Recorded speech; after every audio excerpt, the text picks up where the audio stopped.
তরল পদার্থ বা ফ্লুইড নিয়ে আমাদের প্রথম টপিক হচ্ছে প্রবাহীর প্রবাহ বা হচ্ছে ফ্লো অফ ফ্লুইড। তো ফ্লো অফ ফ্লুইড ব্যাপারটা আসলে কি, যে কোনো স্থান দিয়ে যদি তরল পদার্থ প্রবাহিত হয় তাহলে তারা দুইভাবে যেতে পারে। একটা হচ্ছে আমাদের শান্ত প্রবাহ বা হচ্ছে স্ট্রিমলাইন মোশন, আরেকটা হচ্ছে অশান্ত বা হচ্ছে টার্বুলেন্ট মোশন। তো শান্ত বা স্ট্রিমলাইন মোশনটা কি আসলে, সেটা হচ্ছে আমরা যদি ধরি এখান দিয়ে কোনো ফ্লুইড বা তরল পদার্থ যাচ্ছে। আচ্ছা, তো দেখো এ হচ্ছে একটা পার্টিকেল, মানে ফ্লুইডের পার্টিকেল। তো তার ভেলোসিটি হচ্ছে এদিকে, মানে যে অ্যারো চিহ্ন দেওয়া। এখন সি পয়েন্টের ভেলোসিটি কত, মানে সি পয়েন্টে যে পার্টিকেলটা আছে তার ভেলোসিটি এই দিকে। ওকে, তো এখানে যদি একটা পার্টিকেল থাকে তার ভেলোসিটি এদিকে। এখন এই যে এ পয়েন্টে যে পার্টিকেলটা আছে সে তো আর এখানেই থাকবে না, সে একটু পরে সামনে আসবে। তো এই পার্টিকেলটা যখন এই সি পয়েন্টে আসবে তখন তার ভেলোসিটি ডিরেকশন এদিকেই হবে। ওকে, মানে হচ্ছে প্রত্যেকটা পার্টিকেল তার সামনের পার্টিকেলকে ফলো করে, মানে ভেলোসিটির ডিরেকশনটা ফলো করে। ওকে, তো দেখা যায় যে এটা খুবই একটা শান্ত একটা প্রবাহ, মানে স্ট্রিমলাইন। ওকে, তো স্ট্রিমলাইন বা শান্ত প্রবাহ কী দাঁড়াচ্ছে, প্রত্যেকটা পার্টিকেল তার সামনের পার্টিকেলের যে ভেলোসিটি ডিরেকশন সেটা ফলো করবে। ওকে, আর অশান্ত বা টার্বুলেন্টে কী করবে, ফলো করবে না।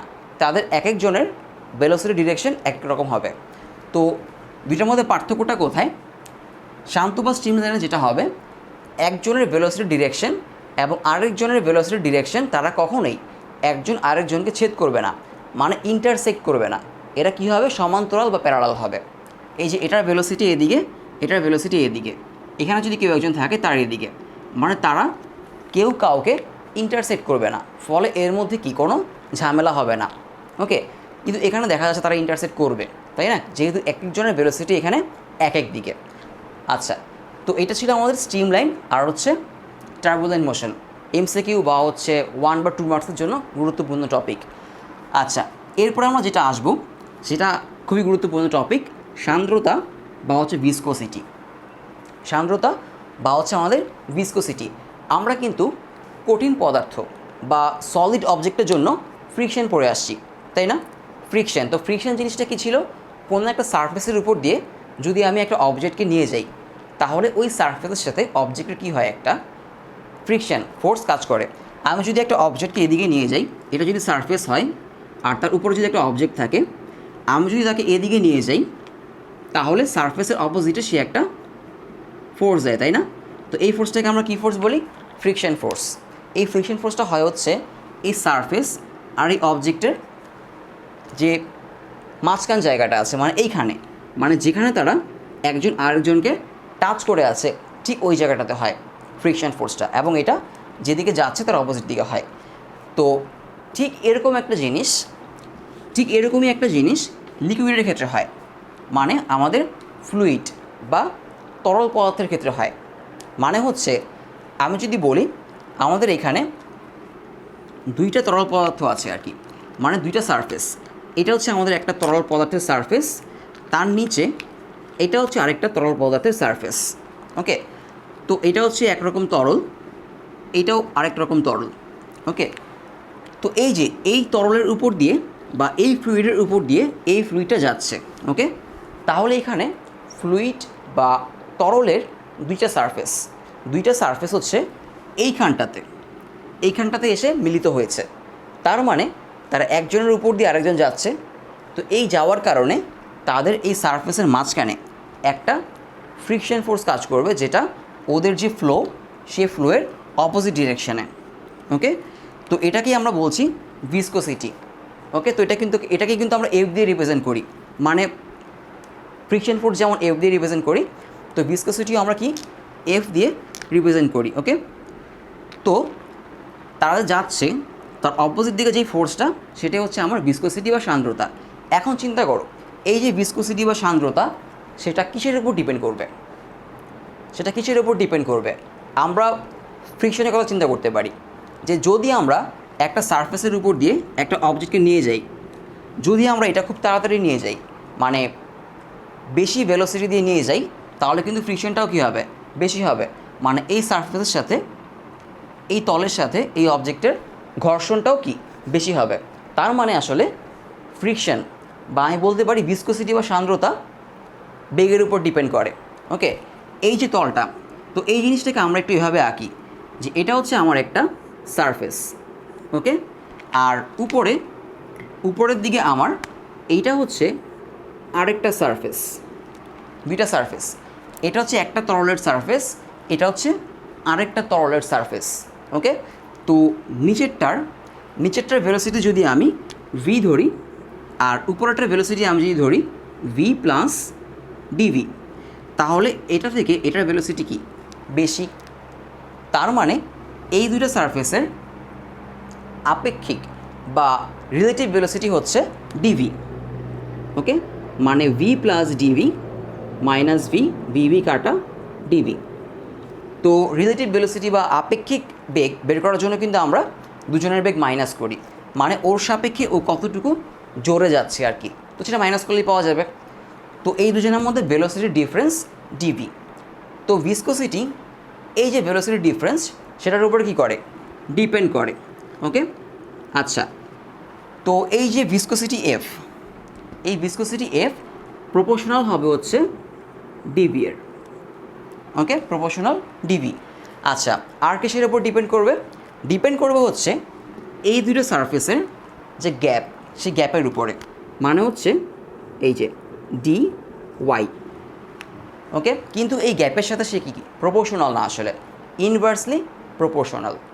তো আমরা এই ফ্রিকশনটা খেয়াল করি, আমরা যদি ফ্রিকশনটা খেয়াল করি তাহলে দেখব আমি যদি এই যে অবজেক্টটা আর এই যে সারফেস, ওদেরকে যদি আমরা একটার সাথে আরেকটাকে জোরে চেপে ধরে রাখি, ওকে, তাহলে কিন্তু ফ্রিকশনটা বেশি হবে, তাই তো। এখন যদি আমি জোরে চাপ না দিয়ে যদি এই সারফেস আর এই অবজেক্টের মধ্যে একটা গ্যাপ রাখি, তখন কিন্তু ফ্রিকশনটা কমে যাবে, তাই না।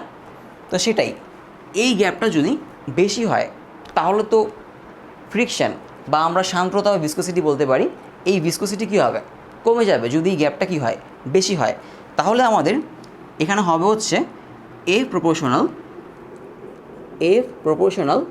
1/dy।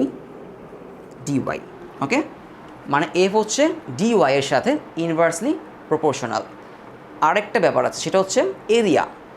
ফ্রিকশনের ক্ষেত্রে আমরা কি দেখি, দুইটা অবজেক্টের মধ্যে ফ্রিকশন এরিয়ার উপর ডিপেন্ড করে, কারণ এটা নিচের এরিয়া, এই নিচের এরিয়া যত বেশি হবে তত কিন্তু এই সারফেসটার সাথে তার ফ্রিকশনটাও কী হবে, বেশি হবে। সো আমরা লিখতে পারি এখান থেকে যে এফ প্রপোর্শনাল টু এ। ওকে, তার মানে দেখতে পাচ্ছি আমাদের এই যে ভিসকোসিটি বা সান্দ্রতা, সেটা আমাদের এই এফের উপর কী করে, এই এফটা আমাদের ডিভি ডিওয়াই আর এ মানে এরিয়ার উপর কী করে, ডিপেন্ড করে। এখন আমরা যদি তিনটাকে একসাথে লিখি তাহলে কি দাঁড়াবে হচ্ছে F proportional dv by dy A, তাই না। এই যে ডিভি হচ্ছে প্রপোর্শনাল, ডিওয়াই হচ্ছে ইনভার্সলি প্রপোর্শনাল, আর এ হচ্ছে প্রপোর্শনাল। ওকে, এখান থেকে আমরা পাই F equal to eta A dv by dy, যেটা কিনা আমাদের খুবই গুরুত্বপূর্ণ একটা ফর্মুলা। এখানে এফ হচ্ছে আমাদের ভিসকোসিটি, এ হচ্ছে আমাদের কি এরিয়া, ডিভি হচ্ছে কি এদের ভেলোসিটি, আর ডিওয়াই হচ্ছে কি আমাদের তাদের মধ্যবর্তী ডিস্টেন্স বা মধ্যবর্তী দূরত্বটা। ওকে, আর এটা হচ্ছে একটা কনস্ট্যান্ট, সেটাকে বলে সান্দ্রতা গুণাঙ্ক বা হচ্ছে কোএফিসিয়েন্ট অফ ভিসকোসিটি। তো আমাদের ইটার নাম হচ্ছে এখানে eta equal to coefficient of viscosity. Okay, এটা হচ্ছে আমাদের কোএফিসিয়েন্ট অফ ভিসকোসিটি। এখন এই কোএফিসিয়েন্ট অফ ভিসকোসিটির ডেফিনেশন তুমি কীভাবে দিবা, কোএফিসিয়েন্ট অফ ভিসকোসিটির ডেফিনেশন। তো দেখো সেটা আমরা কীভাবে দিই, আমাদের ফর্মুলাটা হচ্ছে F equal to A dv by dy. Okay, আচ্ছা, এখন আমি যদি এখানে ইটা হবে ইকুয়াল টু ইটা, তো আমি যদি এ ইকুয়াল টু 1 ধরি, মানে এরিয়া যদি 1 ধরি, ডিভি যদি 1 ধরি, আর ডিওয়াই যদি 1 ধরি, ওকে, মানে সব কিছু যদি কি ধরি 1 ধরি, তাহলে কি দাঁড়াচ্ছে আমার এফ ইকুয়াল টু এটা। তাই না? তো এখান থেকে আমরা বলতে পারি যদি দুইটা সারফেসের এরিয়া 1 ইউনিট হয়, মানে যে এ যদি কত হয় 1 ইউনিট হয়, এবং এদের মধ্যে রিলেটিভ ভেলোসিটি বা আপেক্ষিক বেগ যদি আমার ডিভি ইকুয়াল টু 1 হয়, মানে 1 মিটার পার সেকেন্ড হয়।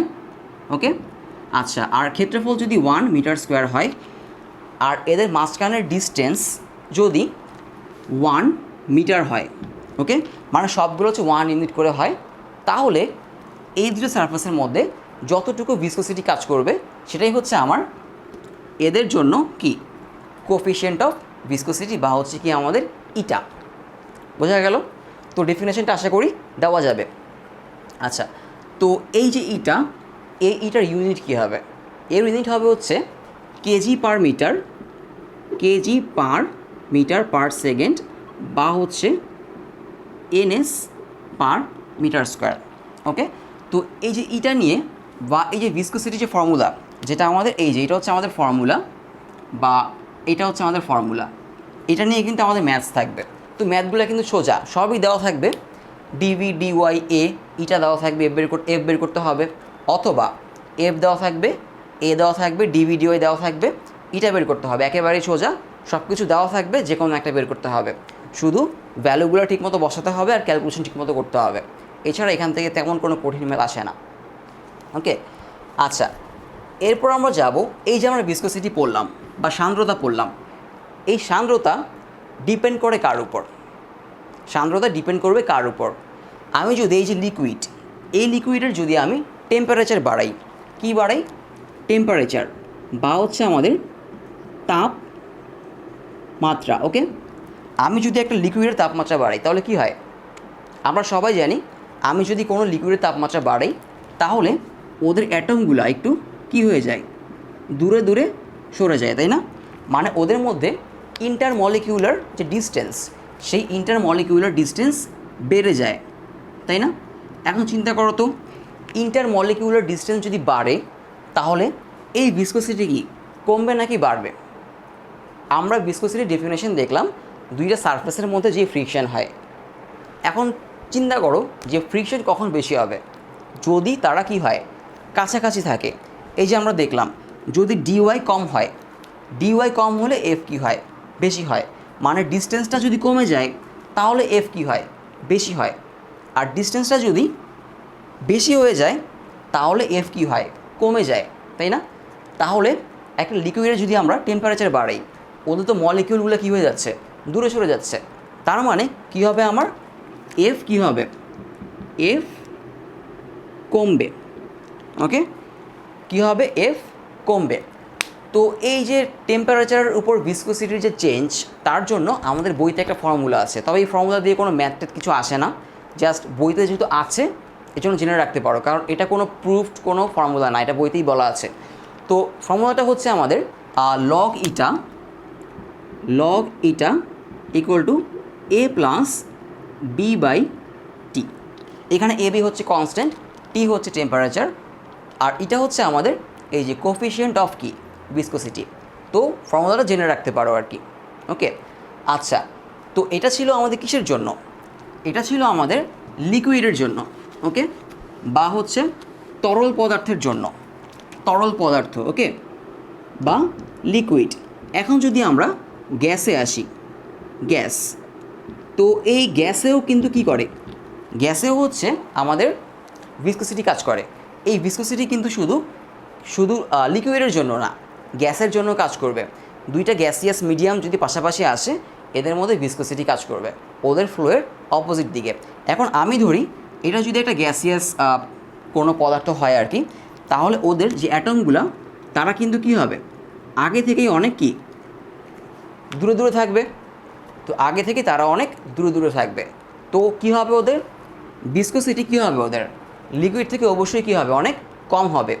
এখন আমি যদি টেম্পারেচার বাড়াই, এই গ্যাসের টেম্পারেচার আমি যদি বাড়াই, আমি কি দেখলাম? লিকুইডের টেম্পারেচার বাড়ালে ভিসকোসিটি কী হয়ে যায়? কমে যায়, কারণ ওদের অ্যাটমগুলো দূরে সরে যায়, তাই না? দূরে সরলে ফ্রিকশন কম হয়, মানে ভিসকোসিটি কম হয় আর কি। তো গ্যাসের ক্ষেত্রে কী হবে? গ্যাসের ক্ষেত্রে কিন্তু ওরা আগে থেকে দূরে দূরে ছিল, আমি যদি টেম্পারেচার বাড়াই তাহলে কিন্তু ওদের কাইনেটিক এনার্জি বাড়বে। ওকে, গ্যাসের ক্ষেত্রে যেটা হয়, অ্যাটমগুলার যদি টেম্পারেচার বাড়ে, টেম্পারেচার বাড়লে ওদের কাইনেটিক এনার্জি কী হয়ে যাবে, বেড়ে যাবে। আর কাইনেটিক এনার্জি বাড়লে যেটা হবে, ওরা একজন আরেকজনকে ধাক্কা দিবে। ওকে, ওরা একজন আরেকজনকে ধাক্কা দিবে। তো ধাক্কা দিলে কী হবে, তখন ওদের চলতে সমস্যা হবে। আর চলতে সমস্যা হইলে সেটাকে আমরা কী বলি, ভিসকোসিটি। মানে যেদিকে ফ্লো তার অপোজিট দিকে তারা একটা কী পাবে, বাধা পাবে। ওকে, তো বলতে পারো যে লিকুইডে কেন হবে না, আসলে লিকুইডেও হবে। আমি যদি লিকুইডে প্রথম টেম্পারেচার অ্যাপ্লাই করি, এরা দূরে দূরে সরে যাবে, তখন ভিসকোসিটি কমবে। এরপর যদি আরও টেম্পারেচার অ্যাপ্লাই করতে থাকি, একসময় এদের কাইনেটিক এনার্জি বাড়বে। তো কমতে কমতে কমতে একসময় যখন ওরা গ্যাস হয়ে যাবে, তখন ওদের কাইনেটিক এনার্জি অনেক বেড়ে যাবে, তখন একজন আরেকজনকে ধাক্কা দিবে, তখন ভিসকোসিটি বাড়বে। তো গ্যাস তো আগে থেকে দূরে দূরে ছিল, মানে অ্যাটমগুলো আগে থেকে দূরে ছিল। আমি টেম্পারেচার ইনক্রিজ করার কারণে কি হচ্ছে, তাদের একজনের সাথে আরেকজন কোলিশন হচ্ছে, যার কারণে ওদের ভিসকোসিটি কী হয়ে যাচ্ছে, বেড়ে যাচ্ছে। তো লিকুইডের ক্ষেত্রে এবং গ্যাসের ক্ষেত্রে কিন্তু টেম্পারেচারের সাথে আমাদের যে কোফিশিয়েন্ট অফ ভিসকোসিটি বা ইটা, তার চেঞ্জটা কিন্তু ডিফারেন্ট। ওকে, আচ্ছা, তো এই ছিল আমাদের ফ্লো অফ ফ্লুইড, যেটা আমরা দুইটা পড়লাম, স্ট্রিম লাইন আর এটা কি আমাদের টার্বুলেন্ট। খুবই সিম্পল জিনিস, বইতে আছে, বই থেকে রিভাইজ দিয়ে নিবা। আচ্ছা, আমিও বললাম, আশা করি বুঝতে পেরেছো। আর এখানে আমরা যেটা পড়লাম খুবই গুরুত্বপূর্ণ টপিক, সান্দ্রতা। ওকে, সান্দ্রতার ফর্মুলা হচ্ছে আমাদের এটা, আমাদের হচ্ছে সান্দ্রতার গুণাঙ্ক বা হচ্ছে আমাদের কোফিশিয়েন্ট অফ কি, ভিসকোসিটি। আর সান্দ্রতা ডিপেন্ড করে টেম্পারেচারের উপর, সেটাও আমরা আলোচনা করলাম। তো আশা করি এই টপিক থেকে কোনো সমস্যা হবে না। আর বিশেষ করে এই ফর্মুলা থেকে ম্যাথ অবশ্যই পারবা। ওকে, একদম ইজি ম্যাথ আসে, বইয়ের এক্সাম্পল দেখবা, পিছনের দিকে ম্যাথগুলো করবা। আচ্ছা, এরপরে আমরা যে টপিকটা যাব, সেটা আরেকটা খুবই গুরুত্বপূর্ণ টপিক, সেটা হচ্ছে স্টোকস ল। ওকে,